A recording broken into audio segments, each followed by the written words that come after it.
Breaking generational cycles. You hear that and think it's a slogan, a quote on a wall, a line under an inspirational post. It is not. It is war. Not against strangers, against something far more dangerous, against your own blood. You were born into a story that started long before you took your first breath. A story written by people who were too broken to hold a pen steady, so they carved their pain into you instead. They called it discipline. They called it culture. They called it tradition. They called it love. But you know what it really was? It was fear. It was control. It was power. It was their failure, repackaged as your destiny. You grew up learning that the people who were supposed to protect you were also the ones who hurt you the most. The voices that should have lifted you up became the ones that pushed you down. And the worst part, you started to believe them. You started to believe that their anger was your fault, that their absence was your punishment, that their coldness meant you weren't worth warmth. You started to carry their shame like it was your responsibility. Listen, that shame was never yours. You inherited more than a family name. You inherited unfinished wars, unresolved grief, unhealed wounds. You inherited addictions, tempers, silence, secrets. You inherited a house built on fault lines and were told to stand still and smile when everything started to crack. And now, here you are. You feel the same rage they felt. The same urge to disappear that they obeyed. The same bitterness that poisoned them is starting to taste familiar in your own mouth. You catch yourself speaking with their tone, moving with their patterns, hurting people the way they hurt you. That is the moment that matters, not the moment you were broken. The moment you realize you're becoming the ones who broke you. Because that is the crossroads. On one side is repetition. On the other is responsibility. Repetition is easy. You don't have to think to repeat. You just bleed on people who didn't cut you. You just say, "That's how it's always been," and call your chains heritage. You just wait until you're the one with power, and then you finally get to be the one who hits instead of the one who gets hit. That's not strength. That's recycled weakness. Responsibility is harder. Responsibility is standing in the ruins of what raised you and saying, "This ends with me." Responsibility is looking at the ghosts of your family and refusing to let them speak through your mouth, move through your hands, and live through your decisions. Responsibility is choosing not to become the weapon that was used on you. You think you're cursed. You are not cursed. You are conditioned. Conditioning can be broken, but it does not break nicely. You want to break generational cycles? Understand this. It is not a gentle journey. You are not going to light a candle, write a journal entry, and float peacefully into a healed life. No, you are going to go to war with everything you were taught to accept. You are going to disappoint people. You are going to confuse them. You are going to scare them. Because the moment you stop playing your old role, the entire script of the family starts to fall apart. The person who always stayed quiet starts speaking. The one who always forgave everything starts saying no. The one who always came back stops answering the phone, and suddenly you're the problem. Remember this. In a sick system, health looks like betrayal. They will call you ungrateful. They will say you changed. They will say you forgot where you came from. But listen carefully. You are not betraying your family by refusing to repeat their mistakes. You are betraying their pain. There is a difference. You do not owe loyalty to the wounds that destroyed them. You owe loyalty to the future that might save you. You want dark motivation? Here it is. If you do nothing, the story continues. The same anger that made you flinch will one day live in your voice. The same coldness that froze you out will live in your eyes. The same neglect that hollowed you out will live in your habits. And one day you will see your reflection in someone who looks up to you, and you will recognize the fear you grew up with staring back at you. That is the future waiting for you if you stay on autopilot. Understand this. You are not just fighting for yourself. You are fighting for people who do not exist yet. You are fighting for children who will never know the version of you who had to survive this.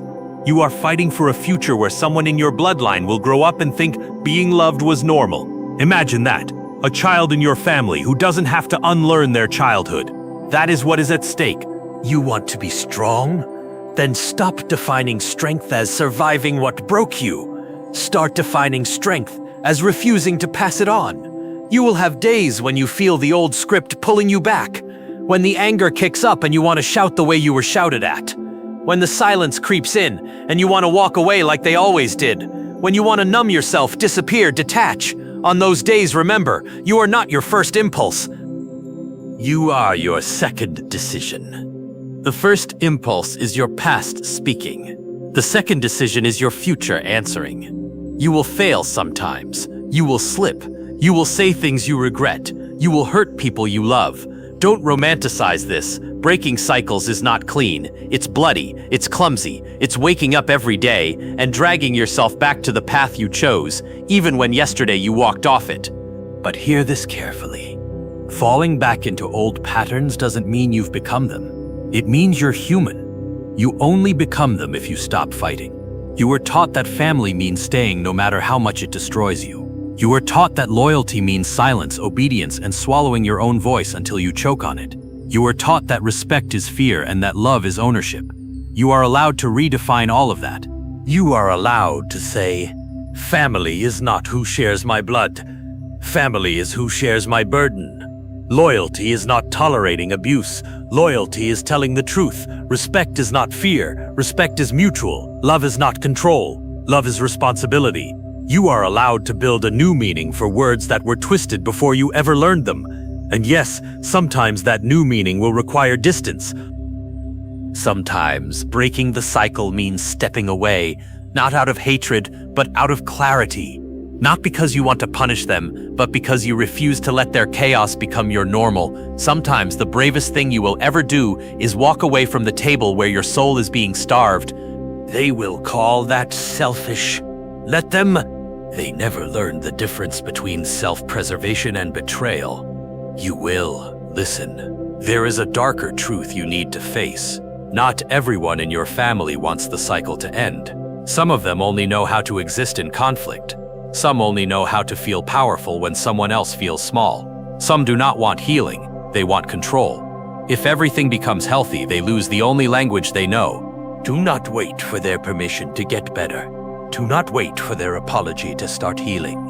You may never hear "I'm sorry" from the mouths that hurt you. Say it to yourself. I'm sorry you had to survive that. I'm sorry no one protected you. I'm sorry you learned to hate yourself for things that were never your fault. And then follow it with, but I will not abandon you the way they did. You become the guardian you never had. You become the protector you prayed for. You become the adult you needed when you were a child. And slowly, the past loses its grip. Breaking generational cycles is not just cutting people off. It is cutting off patterns inside yourself. It is interrogating every belief that was handed to you and asking, does this make me smaller? Does this keep me afraid? Does this teach me to hurt others? If the answer is yes, it does not belong in the life you are building. You were taught that suffering is normal. You were taught that love hurts. You were taught that stability is a fantasy. But what if they were wrong? What if safety is not a luxury? What if love is not supposed to feel like walking on a minefield? What if calm is not something you earn, but something you create? The people before you only knew how to survive. You are allowed to learn how to live. And that is where the darkness becomes your ally.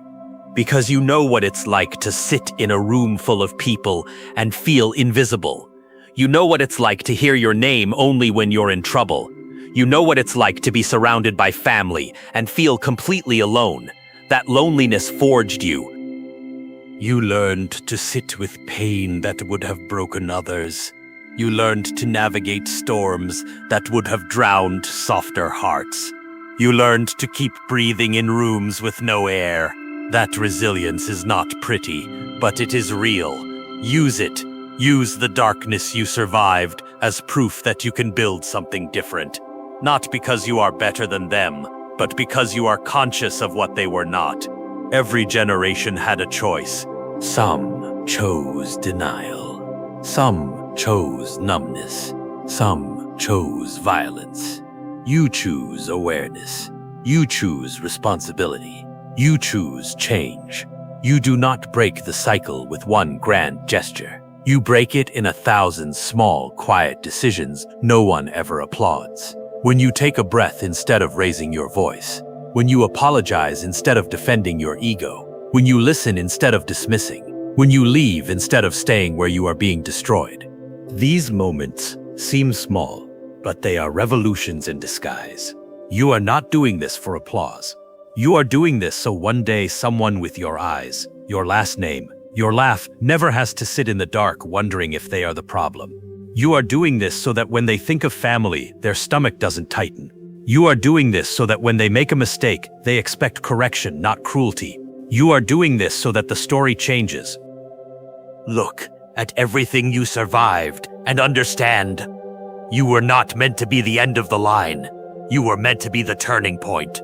You are the fracture in the pattern. You are the glitch in the code. You are the moment the story says, this is where it stopped repeating and started evolving.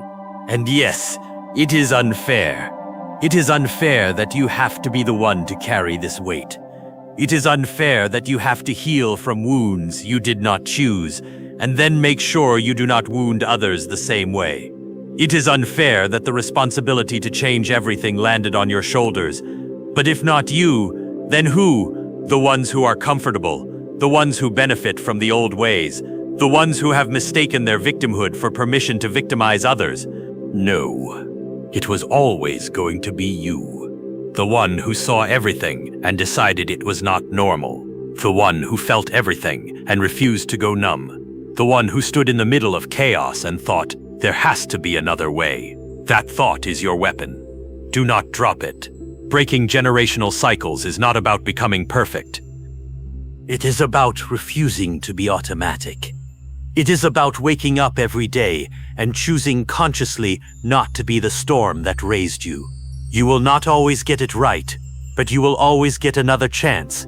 And each time you choose differently, the old story cracks a little more. Remember this. They gave you their fears, turn them into boundaries. They gave you their silence, turn it into truth. They gave you their anger, turn it into protection. They gave you their emptiness, turn it into space for something new. You are not the curse in your bloodline. You are the antidote. Breaking generational cycles is not a slogan. It is a life's work. And your life is long enough to change everything that hurt you. Start now.